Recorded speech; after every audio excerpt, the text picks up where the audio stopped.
Bapak mau bangun masjid, tinggal di Saudi Arabia, tempat lahirnya Nabi Muhammad SAW. Bapak punya duit banyak, tidak mungkin kau bisa bikin masjid tanpa izin dari raja.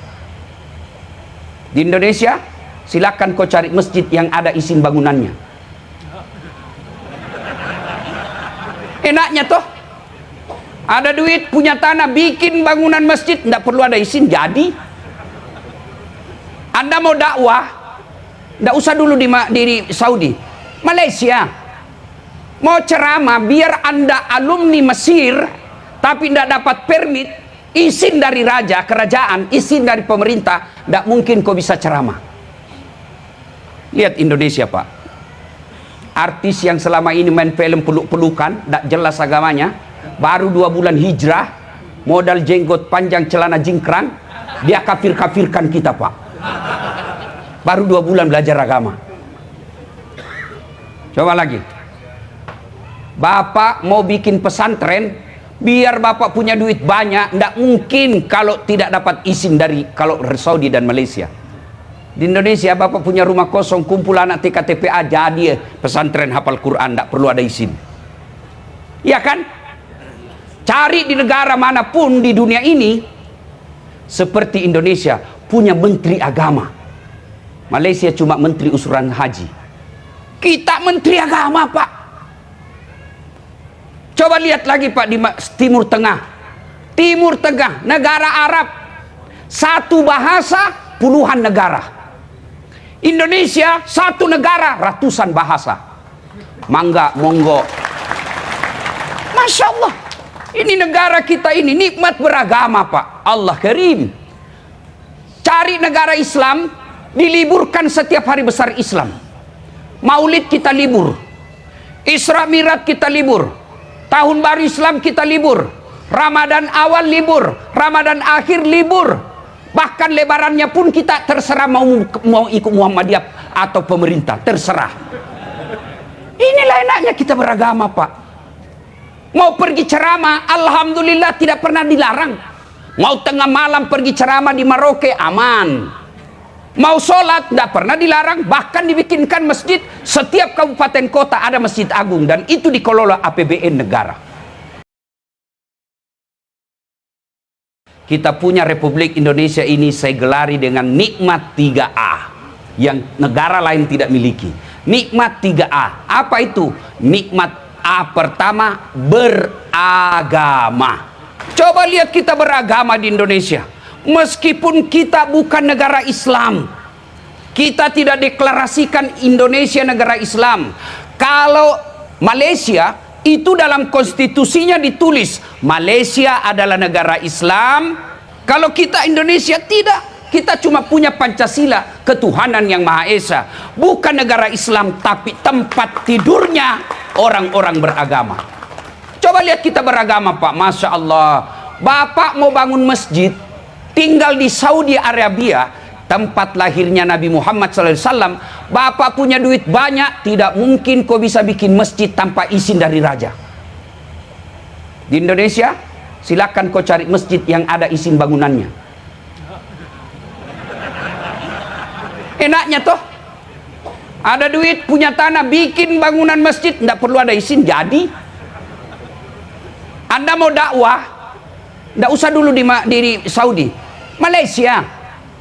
Mau ceramah, biar Anda alumni Mesir, tapi tidak dapat permit, izin dari raja, kerajaan, izin dari pemerintah, tidak mungkin kau bisa ceramah. Lihat Indonesia, Pak. Artis yang selama ini main film peluk-pelukan, tidak jelas agamanya, baru 2 bulan hijrah, modal jenggot panjang, celana jingkrang, dia kafir-kafirkan kita, Pak. Baru 2 bulan belajar agama. Coba lagi. Bapak mau bikin pesantren, biar bapak punya duit banyak, tidak mungkin kalau tidak dapat izin dari Saudi dan Malaysia. Di Indonesia bapak punya rumah kosong, kumpul anak TKTPA, jadi pesantren hafal Quran, tidak perlu ada izin. Iya kan? Cari di negara manapun di dunia ini, seperti Indonesia, punya menteri agama. Malaysia cuma menteri usuran haji. Kita menteri agama, Pak. Coba lihat lagi Pak di Timur Tengah. Timur Tengah, negara Arab. Satu bahasa, puluhan negara. Indonesia, satu negara, ratusan bahasa. Mangga, monggo. Masya Allah. Ini negara kita ini nikmat beragama Pak. Allah Karim. Cari negara Islam, diliburkan setiap hari besar Islam. Maulid kita libur. Isra Mi'raj kita libur. Tahun baru Islam kita libur. Ramadan awal libur. Ramadan akhir libur. Bahkan lebarannya pun kita terserah mau ikut Muhammadiyah atau pemerintah. Terserah. Inilah enaknya kita beragama Pak. Mau pergi ceramah, alhamdulillah tidak pernah dilarang. Mau tengah malam pergi ceramah di Merauke, aman. Mau sholat, tidak pernah dilarang. Bahkan dibikinkan masjid. Setiap kabupaten kota ada masjid agung. Dan itu dikelola APBN negara. Enaknya kita beragama. Satu aja yang tidak diterapkan syariat Islam. Apa? Potong tangan ketika mencuri. Kenapa tidak diterapkan? Saya yakin semua pegawai hampir semuanya dipotong tangannya kalau diterapkan.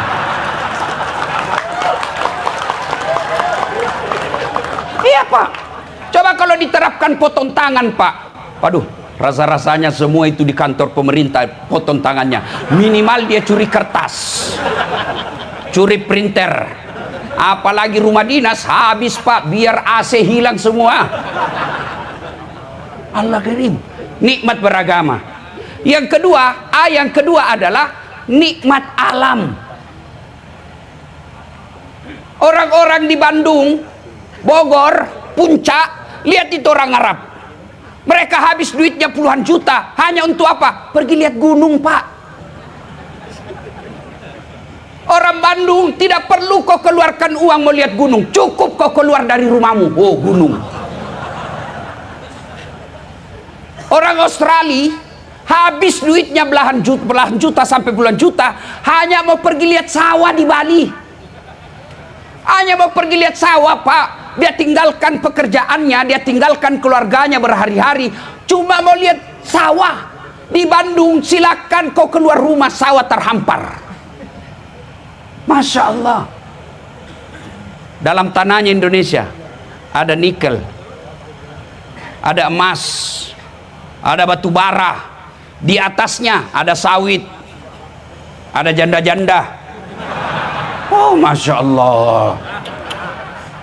Luar biasa Pak. Seandainya saya calon bupati dan wakil bupati, saya program menyantuni janda-janda. Pasti penyokongnya banyak janda Pak.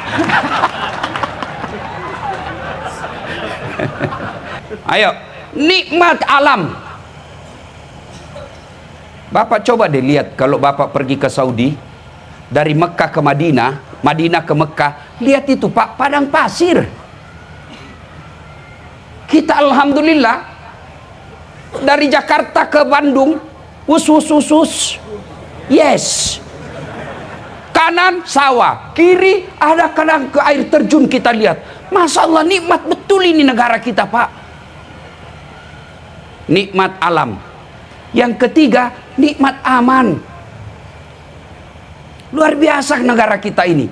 Oleh karena tiga nikmat ini, maka perlu dikelola dengan baik. Siapa yang harus kelola? Dalam Islam namanya khalifah. Apa itu khalifah? Jangan sangka buruk seolah-olah khalifah itu potong tangan. Khalifah itu saya punya makan, saya makan sendiri, bukan khalifah namanya itu, dasat namanya, pribadiku. Tapi kalau saya punya makan, saya pikir bagaimana supaya anakku bisa makan, saya pikir agar tetanggaku bisa menikmatinya, saya pikir agar 10 tahun yang akan datang tetap dimakan makanan yang sama, itu namanya khalifah. Maka dipilihlah pemimpin. Kalau bahasa Indonesianya kita wali kota, wakil wali kota, bupati, gubernur, presiden. Dipilih. Bagaimana cara pilihnya supaya aman negara kita yang tiga ini? Kata Nabi, pilih satu. Pilihlah dia karena fatona. Apa itu fatana? Cerdas. Tuan-tuan mau lihat dia cerdas, lihat aja gelarnya. Kalau ada gelarnya tidak pernah dilihat kuliah, pasti itu ijazahnya bodong. Ada memang asli, tapi kuliah ada, kuliah tak ada, wisuda ada. Yang kedua, karena waktu sangat ringkas, turunan yang kedua kalau mau pilih pemimpin kata Nabi, setelah fatona, lihat apa? Tabligh. Apa itu tabligh? Dia pandai bicara. Lihat aja dia nanti kalau sosialisasi. Nggak cocok jadi pejabat ini, goblok dia ngomong. Kau lihatlah ini semua nanti. Kalau ngomong aja ndak becus berepotan, ndak cocok jadi bupati. Cocoknya dia jadi bapak rumah tangga saja. Keliru kalau kalian mengatakan, dia hanya bisa bicara. Memang pemimpin harus pandai bicara. Muhammad pandai bicara. Abu Bakar Siddiq santun berbicara teratur. Umar bin Khattab tegas dalam berbicara. Utsman bin Affan pandai ngomong. Ali bin Abi Thalib lebih cerdas lagi. Saya punya ide, saya punya pikiran, hebat sekali pikiran saya, tapi saya tidak bisa transfer. Bagaimana kepala dinas saya mau tahu? Pokoknya aku harus tahu apa yang di otakku. Jelaskan dulu, Pak. Maka pentingnya bicara dalam fakultas komunikasi yang saya ajarkan, ada khusus dilatih berbicara, namanya public speaking. Dipelajari itu, Pak, pandai bicara. Nah, pejabat kita ini kadang-kala saya heran, Pak. Bikin naskah bukan dia bikin naskah, Pak. Dia tinggal baca. Coba lihat itu pejabat, Pak. Sudah setiap itu datang ajudannya bawa. Mohon maaf, Pak. Mohon maaf, Pak.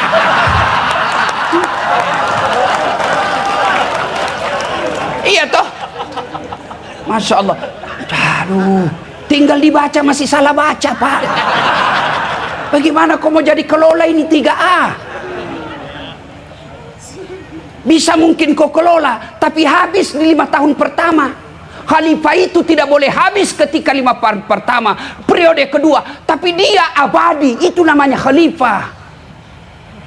Kau punya padi, kalau habis di tahun 10 kau memimpin, itu bukan khalifah. Khalifah itu berkesinambungan. Maka dipilih. Nah, sudah 1. Fatona, cerdas. 2, tabligh, penyampai. Yang ketiga, biar kau cerdas, biar kau pandai bicara, tapi tidak amanah. Lebih baik dia bodoh, tapi amanah, daripada dia cerdas tidak amanah. Bapak tidak percaya, siapa yang rusak negara kita APBN-nya? Jawab saya, Pak.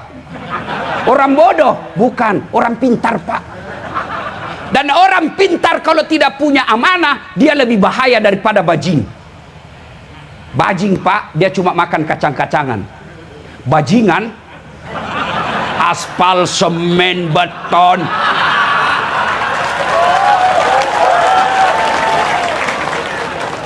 Nah, inilah kau pilih, kau lihat-lihat mukanya ini.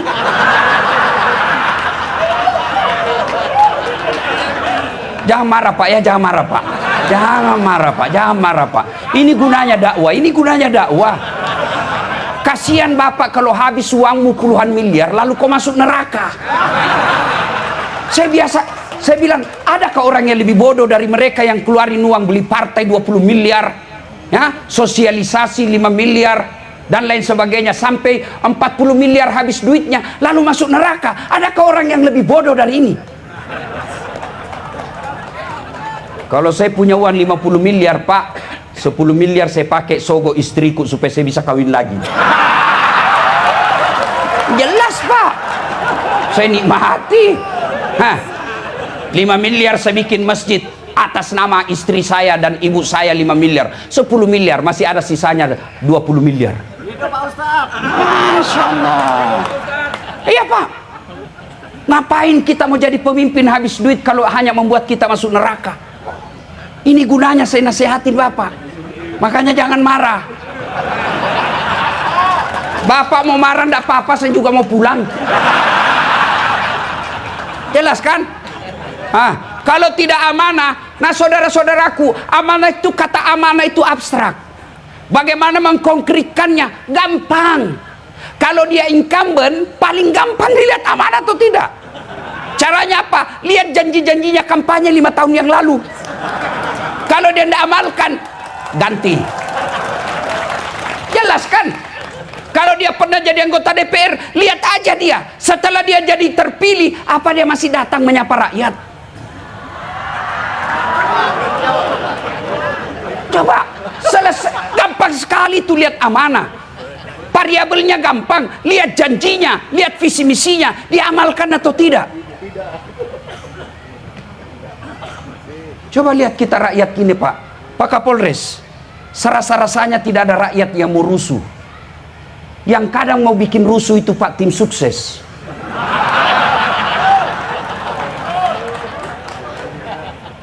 Dia gosok dia punya bupatinya. Ini Pak, apalagi kalau dia sudah kalah Pak, sudah ambil duit banyak, dia ini Pak ada kecurangan Pak. Mau lagi lanjut biaya. Kepada para calon, maafkan saya Pak, jangan terlalu percaya sama tim sukses.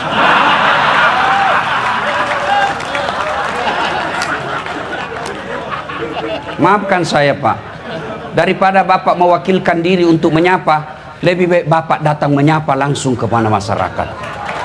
Dari rumah ke rumah, dari pintu ke pintu. Kalau niatnya Bapak tulus, langkah-langkah Bapak Pak, jihad fisabilillah.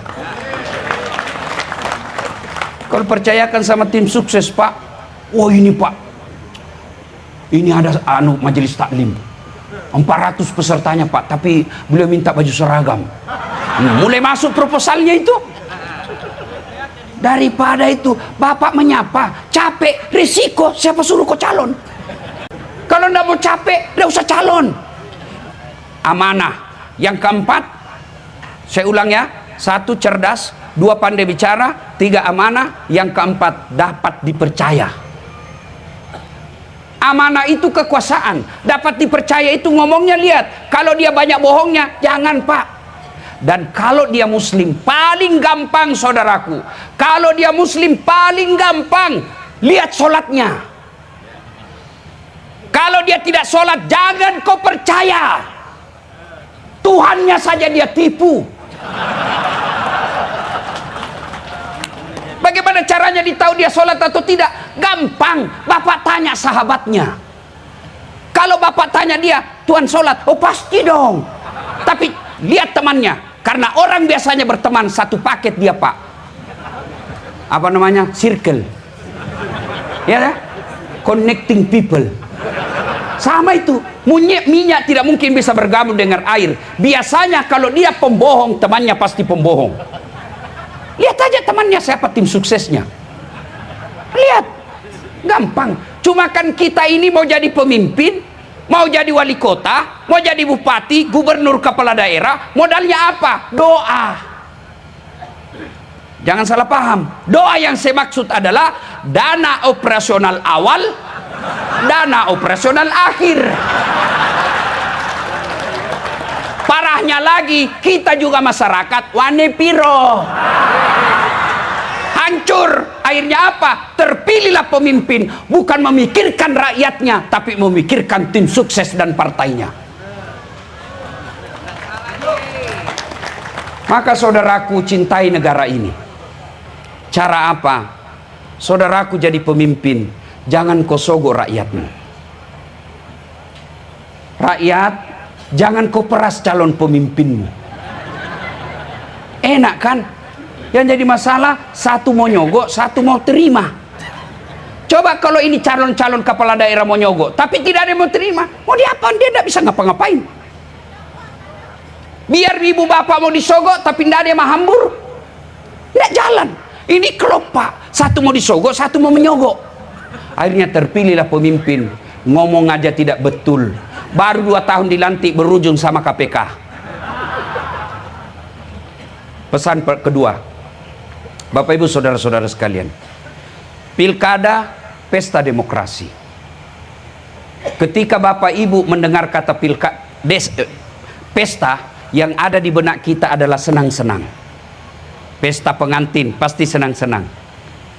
Pesta ulang tahun pasti senang-senang. Tidak ada orang bilang pesta kematian. Pesta pasti senang-senang. Maka ciptakan ini menjadi bersenang-senang kita memilih pemimpin. Cuma kadang yang membuat kita berpecah belah, ya kan? Satu, pilkada. Pilkada jangan membuat kalian berpecah belah. Mohon maaf, boleh Bapak jawab pertanyaan saya? Masih ingat Pilpres 2019?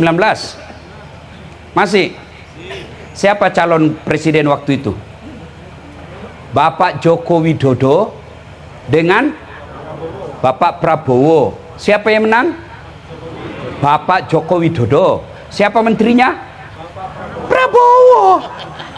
Waktu debat satu paket. Kalian yang sejak ada WhatsApp satu grup, sejak ada Perumnas bertetangga dengan tetanggamu, persoalan beda pilihan 2019 sampai sekarang masih musuh. Itulah aslinya beleng-beleng. Kalau tim sukses saling nyerang, wajar. Kenapa? Dia mau jadi menteri. Kontraktor saling serang, wajar. Dia mau dapat proyek. Kalau kita rakyat biasa, kau mau dapat apa? Memang kalau kau sakit, dia datang musuh kamu.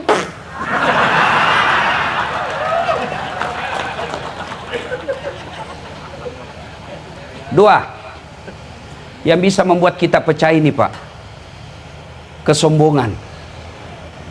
Apa yang kau mau sombongkan? Coba lihat di tempat ini. Siapa paling tinggi jabatannya kalau di kantor pemerintah? Ini 2 PJ, wali kota dan bupati. Pemain pengganti, Pak. Pemain antar waktu. Terpilih, wabillahi taufiq wal hidayah, keluar, Pak. Bapak mau pasti begitu selesai terpilih, Pak, Bapak mau pakai Garuda, lewat orang bilang, waduh, sudah sakit ini Bapak ini. Apa yang kau mau sombongkan? Ini Kapolres. Mau sombong? Bisa jadi Kapolres karena disenang Kapolri. Kalau tidak, wabillahi taufiq wal hidayah. Ini ya ceramah. Mau sombong? Oh, dasar, jangan kau sombong. Kau bisa jadi penceramah karena ada yang nonton. Coba kalau si ceramah di sini tidak ada yang nonton. 2 jam berapi-rapi, lewat Pak Tri, sudah lama sakit itu, Ustaz. Apa yang kita mau sombongkan? PJ aja tidak boleh sombong. Tapi inilah manusia paling beruntung. Tidak perlu beli partai, tidak perlu pasang baleho. Tidak boleh sombong, Pak. Kapolres tidak boleh sombong. Ini tentara. Dan sombong, Pak, paling takut sama istrinya. Kalau saya, Pak, tidak pernah saya takut sama istri, Pak. Tidak ada orang Bugis takut sama istrinya, Pak. Cuma orang Bugis istrinya lebih berani. Nah, Pak. Nah, apa yang kita mau sombongkan? Ini yang calon. Bapak baru calon, Pak. Ayo. Maka saudaraku, ada satu manusia, dia pejabat. Kalau sekarang namanya pejabat, dulu zamannya dia namanya raja. Kaya sampai kekayaannya masih dikejar sampai sekarang di Mesir. Punya pasukan gagah berani, tidak ada yang berani lihat matanya itu raja. Namanya Fir'aun. Tapi karena sombong, Allah hinakan Fir'aun. Sampai detik ini dijelaskan dalam Quran, Fir'aun haram masuk surga. Kalau kita, Pak, masih 50-50. 50% masuk neraka, 50% masuk surga, Pak. Fir'aun sudah diponis haram masuk neraka, masuk surga. Apa cukup sampai di situ laknat Allah? Tidak. Allah laknat Fir'aun. Tidak ada orang suka itu Fir'aun. Sampai detik ini tidak ada orang Cimahi mau kasih nama anaknya Fir'aun. Ya. Maka kalau boleh berpesan kepada tuan-tuan yang terpilih kelak, jangan kau sombong. Rendah hati. Kesombongan membuat orang bisa putus persaudaraan. Kok bisa? Kok remehkan orang? Pakai barang mahal, sombong? Tidak. Bapak jadi pejabat, punya harta mahal, boleh pakai. Yang penting Bapak bisa buktikan itu bukan bagian uang negara. Tapi sebaiknya selama menjabat, Pak, tunda dulu. Berikutnya, Bapak Ibu saudara-saudara sekalian, yang bisa membuat pecah lagi, Pak, serakah. Saya biasa, Pak, tidak masuk akal saya, Pak, di Indonesia. Anaknya anggota DPR, bapaknya bupati, istrinya anggota DPR pusat. Sudah lagi 2 periode suaminya, anaknya lagi jadi mau bupati. Memang secara etika demokrasi, secara teori demokrasi boleh saja, tapi itu namanya melanggar etika. Boleh, tapi orang mulai jengkel sama satu keluarga. Akhirnya apa? Lambat laun ditinggal. Ibu bapak saudara-saudara sekalian, karena waktu yang terbatas, kepada para calon, kalaupun akhirnya Allah takdirkan suaranya bapak sedikit, bukan kalah ya, sedikit, tidak enak kata kalah pak. Contoh dasar latih 2014 pak, saya ikut Pilwali Makassar, 10 pasang calon, kalah tidak, cuma yang menang lebih banyak suaranya. Saya berdoa, sholat tahajud, ternyata Allah kabulkan yang terbaik. Allah sampaikan kepada saya, seandainya dalam bahasa Dasat, kau tidak usah jadi pejabat. Kalau kau jadi pejabat setengah mati kau hormat. Datang Kapolres, siap Kapolres. Datang Kapolda, siapa jenderal. Datang gubernur, siapa gubernur. Datang Pak Menteri, ya Pak Menteri. Datang Presiden, siapa Presiden. Saya jadi ulama sekarang, mereka semua yang hormat sama saya. Enak pak, coba kalau bapak ditakdirkan suaranya tidak mencukupi pak, contoh saya, pasti Allah punya rencana. Bapak mau contoh lagi, contoh yang Prabowo, sejak 2014 mau jadi presiden, tapi Allah tunda sampai 2024. Bapak ditakdirkan nanti tidak cukup suara, kau tanding lagi 2024. Tanding lagi, Prabowo 4 kali pak. Enak kalau begini kita sikapi. Jangan sangka buruk. Kalau kita sudah sosialisasi, sudah beli partai, sudah tim kampanye, tapi ternyata Allah takdirkan bukan kita pemenangnya, berarti bukan itu yang terbaik buat kita. Saya gagal waktu itu, tamat SMA karena gagal akabri. Saya mau jadi akabri pak, karena CPR tidak lulus. Saya lulus jadi ustadz, pakai baret merah. Temanku yang lulus waktu itu reserse, baret merah. Dia AKBP pangkatnya di Sulawesi Barat, baret merah. Saya jadi ulama, baret putih. Tapi dengan baret putih yang saya pakai, kau lihat saya nasihati semua ini baretnya ini. Allah kasih yang terbaik. Ya pacaran calon-calon pak ya, selalu sangka baik kepada Allah. Jangan terlalu percaya bisikan tim sukses. Kita dicurangi pak, kita dicurangi pak. Gagal akabri, saya daftar fakultas kedokteran.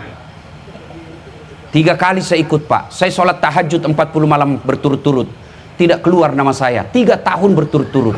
Saya malah lulus di Sospol. Ternyata teman saya lulus, yang lulus waktu itu tugas Kepulauan Aru. Mau lebaran saya telepon, kau pulang lebaran? Enggak Ustaz. Rugimu itu jauh-jauh cari uang, enggak lebaran sama orang tuamu. Mahal tiket Ustaz. Dalam hati saya, alhamdulillah untuk saya tidak jadi dokter. Kemana-mana gratis, bisnis kelas. Tidak pernah beli tiket. Siapa yang belikan? Patri. Apa?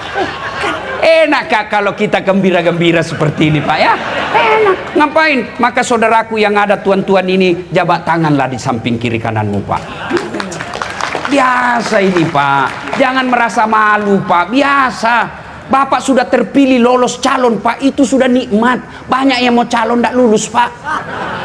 Jadi enak kan begini. Minimal sudah terpasang kita punya foto di baleho-baleho. Wah, panggil sepupu, kau tengok itu sepupumu ada di pohon mangga.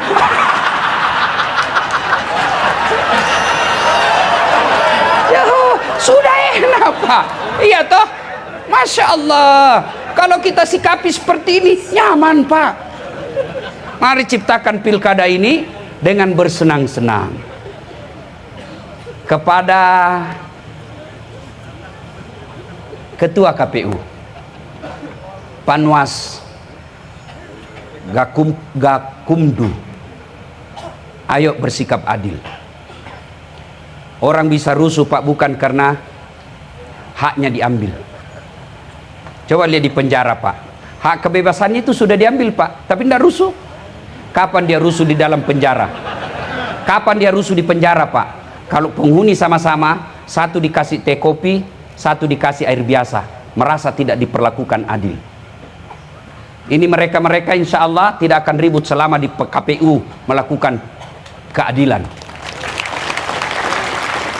Selama Kapolres berdiri tegak pada sisi yang tepat, tidak ke kanan, tidak ke kiri.